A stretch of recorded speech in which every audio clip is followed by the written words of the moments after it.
precisamos urgentemente falar sobre essa novela do Henry James, A Fera na Selva. E se depois de você ler essa novela não sentir diferente, algo não mudar dentro de vocês, um incômodo não surgir, é porque você está caindo exatamente no lugar que cai o antagonista dessa novela. Preste atenção, a Fera na Selva tá aí e ela vai te dar o bote.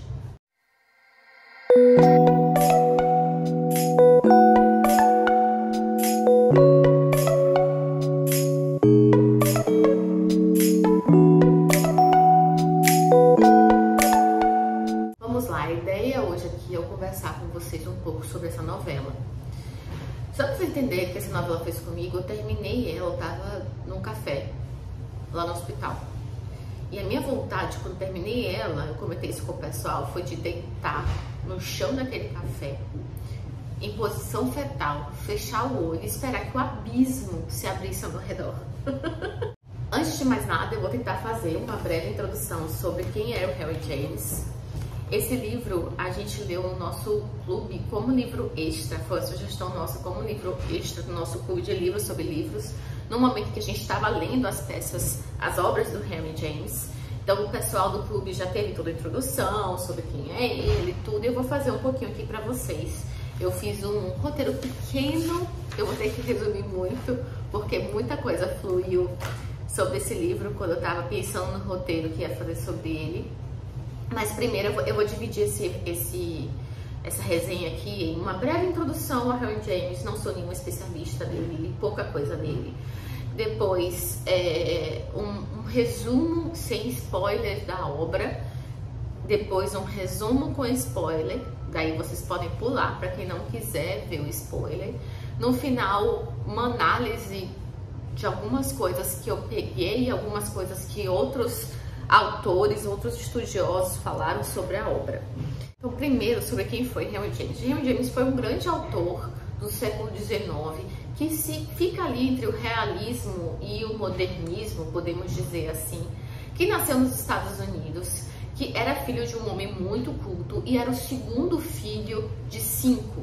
A família dele pulsava cultura, erudição, estudos, e o pai dele vivia com a família nessa fronteira Estados Unidos, que é o novo mundo, né? O mundo em que a burguesia estava surgindo, em que as novas classes estavam surgindo, o novo dinheiro, quando a gente vai, né, pegar Gatsby, lembra Gatsby? Velho novo dinheiro, o novo dinheiro surgindo. A fronteira com o velho mundo, a Europa, que é o conservadorismo, modelos de padrões muito rígidos a se seguir.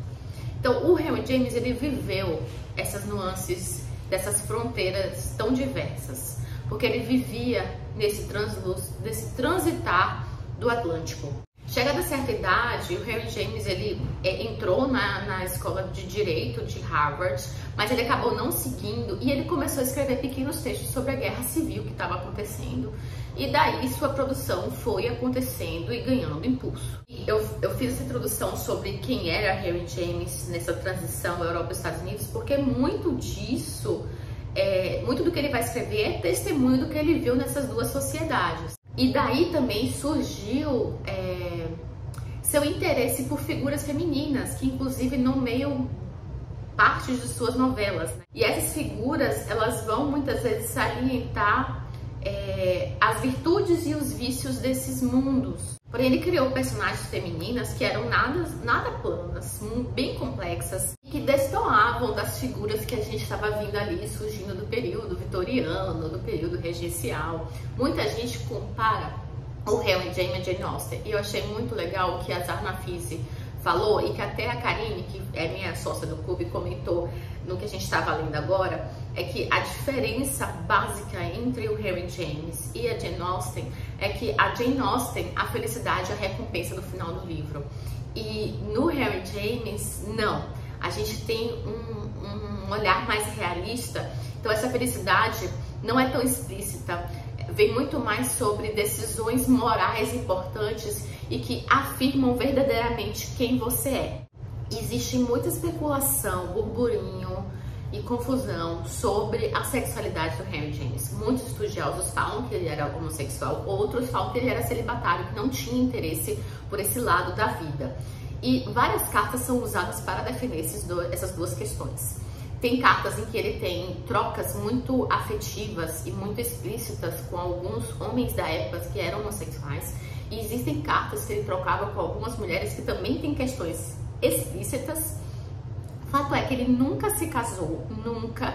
E existe uma questão muito importante aqui, e é necessário falar sobre isso, porque é uma das camadas de interpretação dessa novela, Fera na Selva, que é uma relação que existia ali, não concretizada, com uma grande romancista da época, a Constance Fenimore Wilson. Eu não anotei aqui. Que foi uma amiga dele, que ele viveu até na casa dela algum tempo na Itália. Tem muita relação com a Fera na Selva.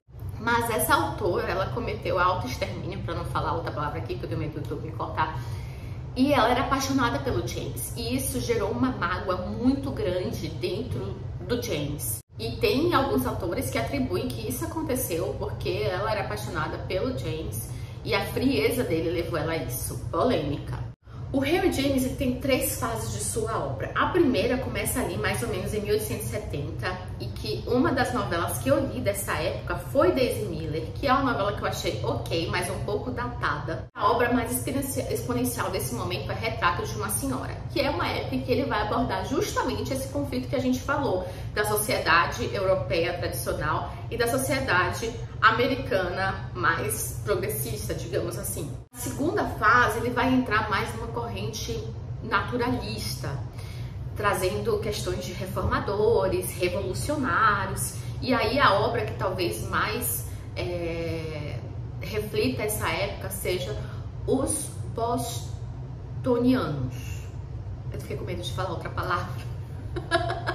E a última fase são os anos dramáticos, que a gente tem as obras mais gigantes da época dele e é considerada pelos críticos a mais truncada, em que Henry James dava muita volta para falar de um assunto, que tem uma carga psicológica e uma cidade muito importante, que foi dos embaixadores, a Taça de Ouro, a Volta do Parafuso, que talvez seja uma das mais conhecidas dele, porque teve até o Mistério da Mansão Bly, né, que foi uma série da Netflix que foi adaptada dessa obra. Inclusive, um dos episódios dessa série é a Fera na Selva. Não tem a ver com a novela Fera na Selva, mas foi uma homenagem que colocaram para a obra do Henry James dentro dessa série. Vou colocar a série aqui, que eu não lembro o nome certinho qual é, acho que é o Mistério da Mansão Bly. Eu vou deixar aqui, porque tem muito a ver com a obra A Outra Volta do Parafuso, que foi uma das obras que eu li e também condiz com essa última fase do Henry James. A Fera na Selva é também dessa última fase dele, que é o que a gente vai conversar agora. Mas Henry James foi um dos precursores desse fluxo de consciência, digamos assim, porque os temas dele, gente, parecem temas banais, comuns, mas que tem uma profundidade psicológica imensa, imensa. E parte disso foi trabalhado com o fluxo de consciência, que foi mais depois desenvolvido pelo James Joyce, pela Virginia Woolf, né? Mas assim, ele é um precursor disso. Grandes influências que ele recebeu foi do Balzac, do Flaubert, né? Que eram exponenciais desse momento realista que estava surgindo lá na França. Mas ele inclusive conheceu o Flaubert, conheceu o Zola. Ele e a Edith Wharton se conheciam. E a Edith tinha uma veneração pelo Henry James. Gente, vai ter sombra, mas eu quis trazer uma carta do Henry James, desse livro aqui, Cartas Extraordinárias, inclusive super recomendo.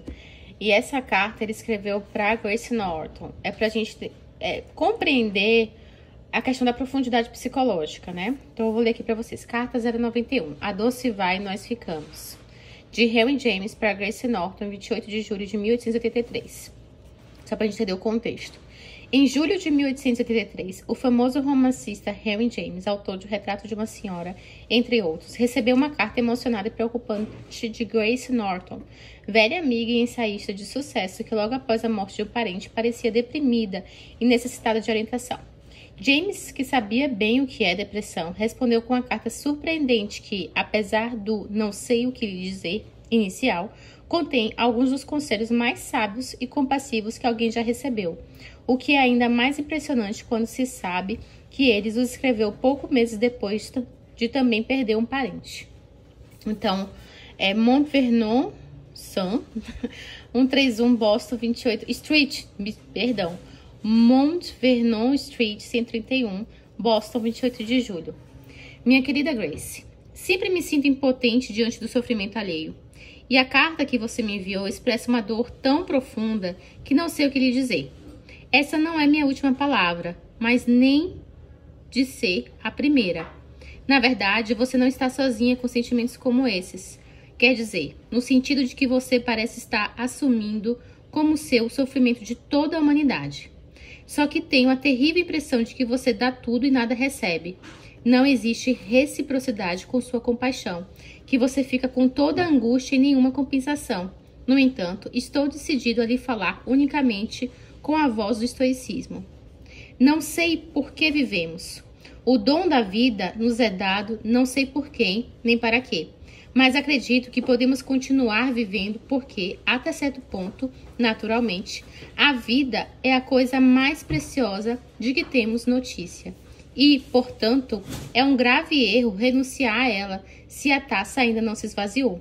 Em outras palavras, a consciência é uma forma ilimitável e, embora às vezes possa parecer restrita ao sofrimento pelo modo como se propaga em ondas, para que nunca a deixemos de sentir, embora em alguns momentos pareça que não sentimos, que tentamos parar de sentir, que rezamos para não mais sentir, alguma coisa nos segura. Faz do lugar onde estamos um mirante do universo que não convém abandonar. Você está certa ao dizer que todos nós somos ecos e há reverberações do mesmo.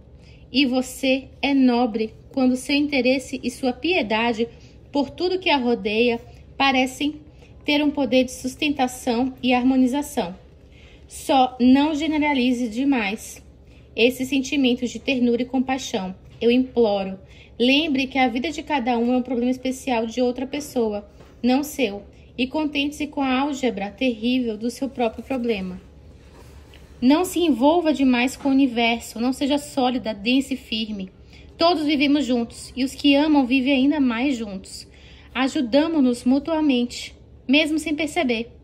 Cada qual, com seu esforço, aliviamos o esforço alheio, contribuímos para o sucesso geral, tornamos possível a existência dos outros.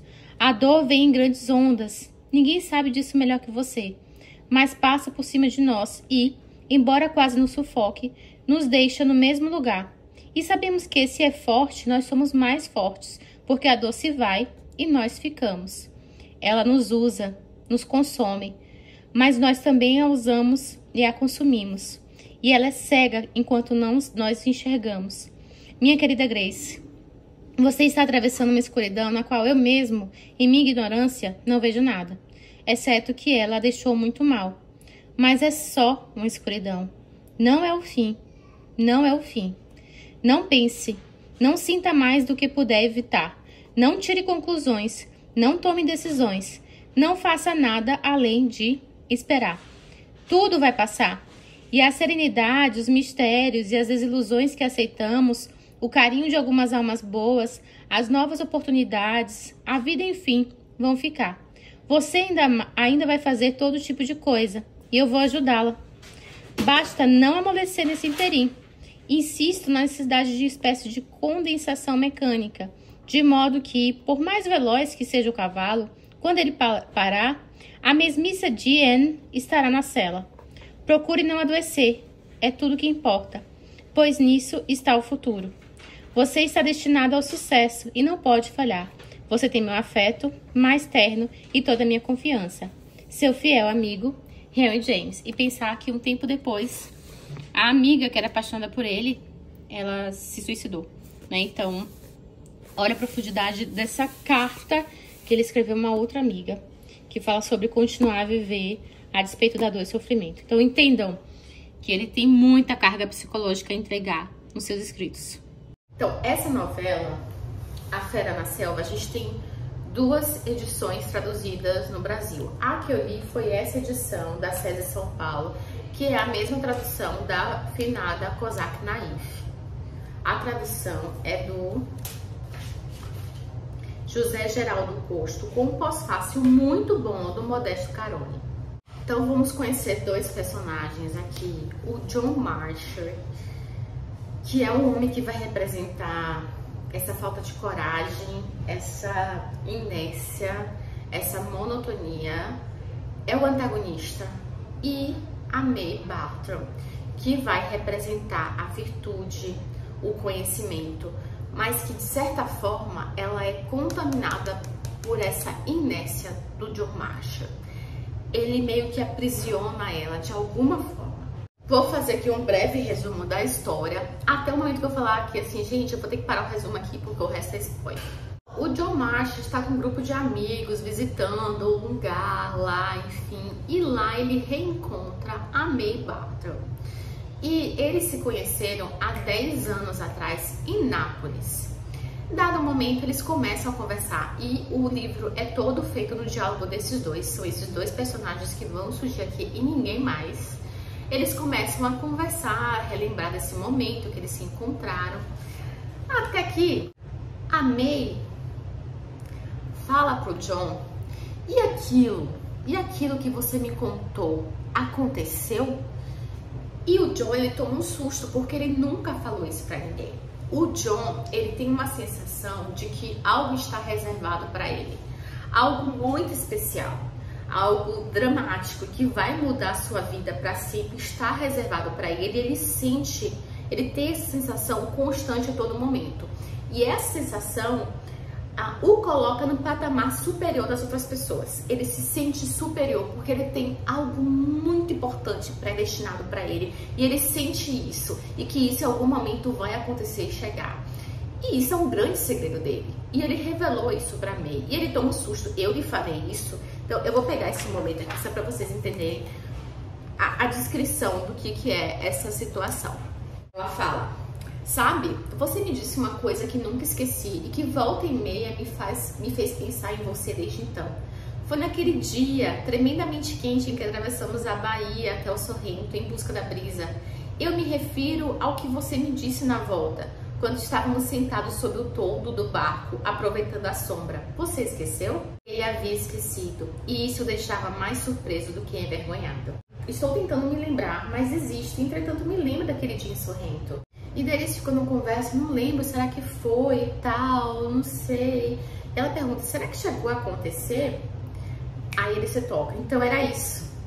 Enquanto continuava a fitá-la, uma luz se acendeu em seu interior e o sangue lhe subiu lentamente ao rosto, que começou a arder com a lembrança.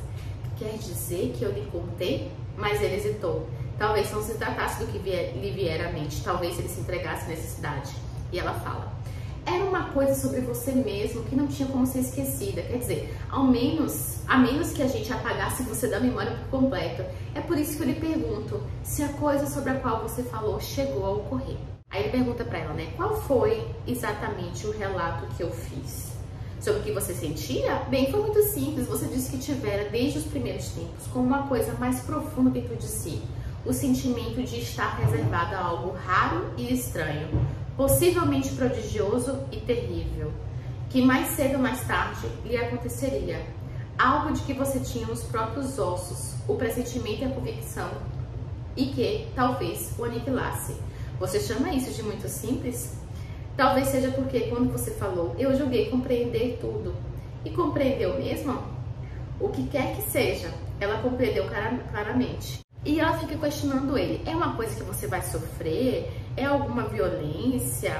Não seria talvez o que você descreve tão somente a expectativa, ou pelo menos a sensação de perigo familiar tanta gente, tipo, de se apaixonar? Ele não, eu já me apaixonei e não foi assim. Ela fala, então se não foi a paixão, é porque essa paixão não era amor. Ele olha, naquela época eu achei aquela paixão assim, era o amor. Aí ela pergunta, é uma sensação de violência iminente? Aí ele responde, não pense na coisa como necessariamente violenta quando vier. Só pense nela como algo natural e, acima de tudo, inconfundível. Pense nela simplesmente como a coisa. A coisa em si vai parecer natural. Ela pergunta se ele tem medo, ele diz que não e tal. E ela faz a proposta de ficar à espera dessa coisa com ele. Então, esse protagonista, ele acredita estar destinado a algo raro. O tempo passa, no ano seguinte a tia-avó dela morre e ela herda um dinheiro e uma casa em Londres, e eles ficam assim mais próximos e começam a ter uma convivência mais estreita. E ele a julga especial porque ela sabe o que é extremamente importante na vida dele e o que transformaria ela em alguém que está no patamar superior, porque ela sabe algo que torna ele distinto das outras pessoas. Ele sempre se achou, gente, muito altruísta por não contar isso pra ninguém, porque é um peso muito grande. E ela se destaca por agora saber. E se aproveita desse conhecimento da May de forma extremamente egoísta, porque isso vira o centro de tudo e o centro do sentido da relação deles. A gente fica na expectativa de que esses dois, com essa proximidade, inclusive naquele tempo, se visitando tanto, tão próximos, que o destino dos dois é casar. E ele chega a cogitar isso e olha o que acontece. A verdadeira forma que aquilo deveria assumir, nas bases que se impunham, era a forma do casamento entre eles. Mas o diabo, no caso, era que as próprias bases do relacionamento colocavam fora de questão o casamento. Sua convicção, sua apreensão, sua obsessão, em suma, não era uma condição que ele pudesse convidar uma mulher a compartilhar. E era esse precisamente o seu problema. Algo estaria à espreita dele, por trás de uma curva no desenrolar dos meses, dos anos, como a fera na selva. Pouco importava se a fera à espreita estava destinada a matá-lo ou ser morta por ele. O ponto decisivo era o bote inevitável da criatura. E a lição decisiva era que um homem de valor não se permite partir acompanhado de uma mulher a uma caçada de tigres. Essa foi a imagem que acabou fazendo da sua própria vida. Ele fala assim, não posso submetê-la a passar isso casado comigo. Mas fato é que ela se comprometeu a esperar por ele e ele estava passando por isso com ele. Por isso que eu falo que, de certa forma, esse egoísmo dele, de que algo dele é mais importante do que tudo, algo que vai acontecer mais importante que qualquer coisa, aprisiona-me. Então ele acha que ele tem um destino raro, talvez terrível, que é como se fosse uma fera na selva e que essa fera está o tempo todo a lhe dar um bote e ele fica sempre nessa expectativa. Todo mundo considera meio esquisito, menos a May, porque a May conhece esse segredo dele e ela compartilha isso com ele. E ele acha que é algo extremamente imperdível e que na hora de acontecer ele vai saber. E não se aproxime mais ninguém nesse medo de perder alguém pra essa fera, pra esse destino que aguarda ele e tá lá aprisionando a May. E aí, gente, a narrativa, ela fica engessada nisso, monótona, e você com eterna expectativa do que vai acontecer do relacionamento desses dois e do que é que vai finalmente acontecer com o John, que será esse algo imperdível, que é o destino dele e que vai mudar tudo para sempre. A forma que o Henry James escolheu para narrar isso te põe nessa mesma monotonia e nessa expectativa, porque nada está acontecendo. Nada acontece. Tudo está parado no inércia, você esperando isso. Nada acontece. E nesse em nada acontecer, tudo está acontecendo. Sim, meus amigos, tudo já está acontecendo. E só você lendo para entender essa minha frase.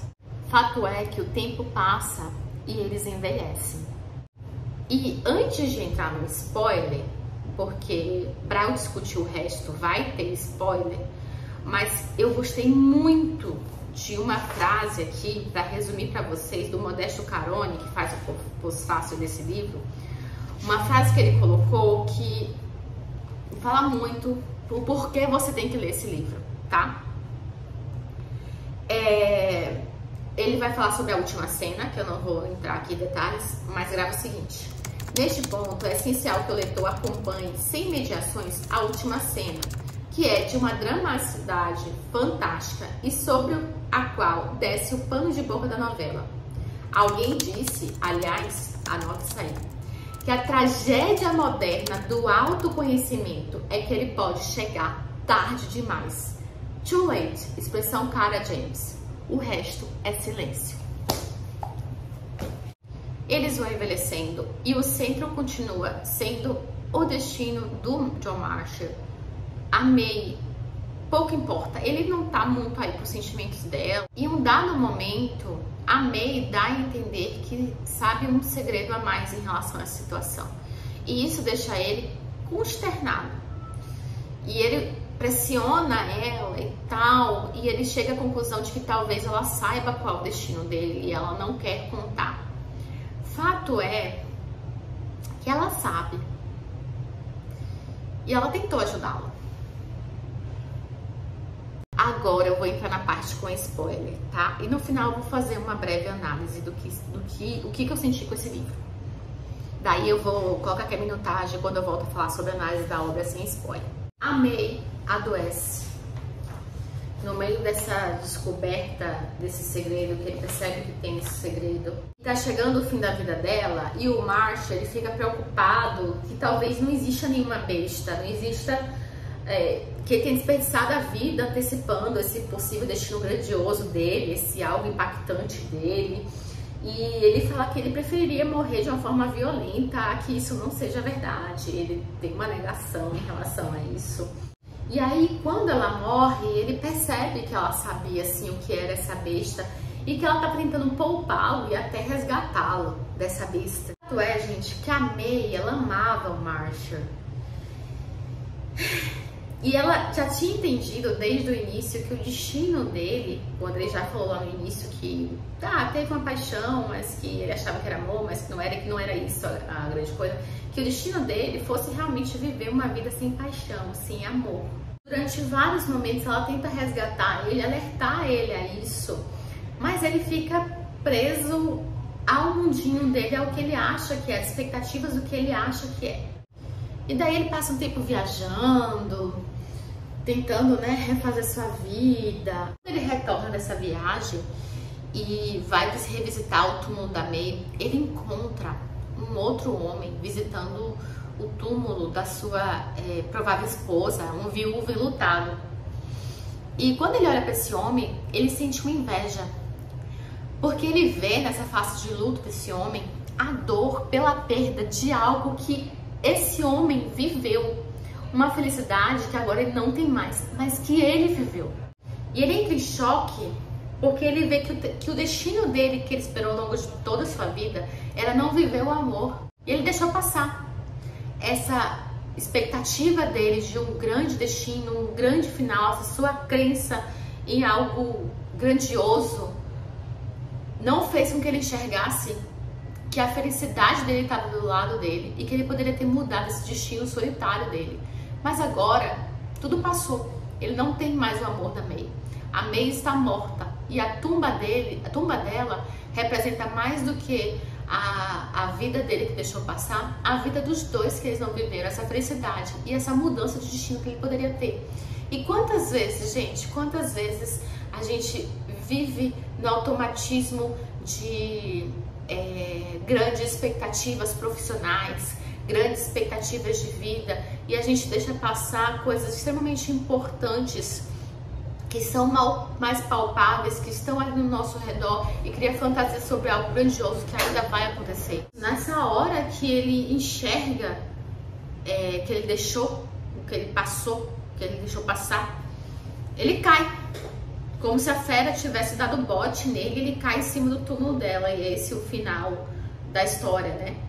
E foi esse o horrível pensamento, a resposta a todo o passado, a visão diante de cuja terrível clareza ele ficou frio como uma pedra à sua frente e cai, né? Porque ele enxerga isso.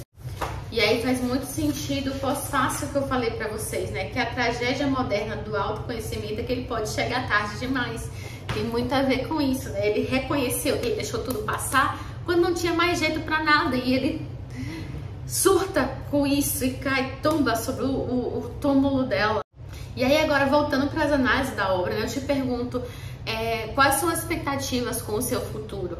Né? O quanto você gera de expectativa com o que te aguarda na frente? O quão fantasioso é isso que por vezes pode apagar o palpável, o sólido que você tem aqui. Acho que é essa mensagem que ficou muito pra mim, que me fez ficar refletindo sobre tudo que eu sonho, sobre o que eu almejo, o que eu quero. E não que isso me impeça de sonhar, de almejar, de querer. Não, de forma nenhuma.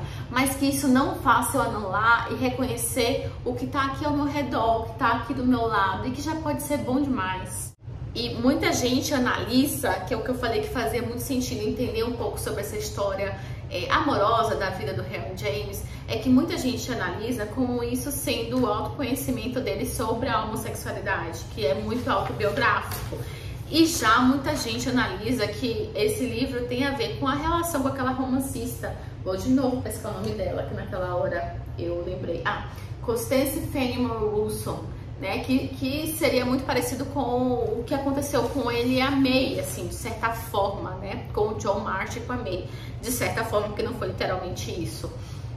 Mas há essas camadas de interpretação, e para vocês que já leram e tal, tentem ver que camada de interpretação pro Harry James possa ter tido, mas o mais importante é a camada de interpretação para você, né? Sobre isso que eu falei, o quanto que a gente tá em grandes expectativas, almejando algo grandioso demais para nossas vidas e tudo, e quanto isso está apagando a gente enxergar as coisas tão importantes que a gente tem ao nosso redor, que é a família, que é o amor, que é a vida de hoje que temos aqui, né? Então, essa novelinha, ela é um primor. Como eu falei, é das fases finais mais do Harry James, com uma profundidade psicológica muito grande. E daí dá pra você entender por que tem que ser monótono, né? Porque a expectativa tem que ser um livro que é arrastado, monótono, que você fica esperando, porque assim foi a vida deles, né? É isso. Espero que vocês tenham gostado.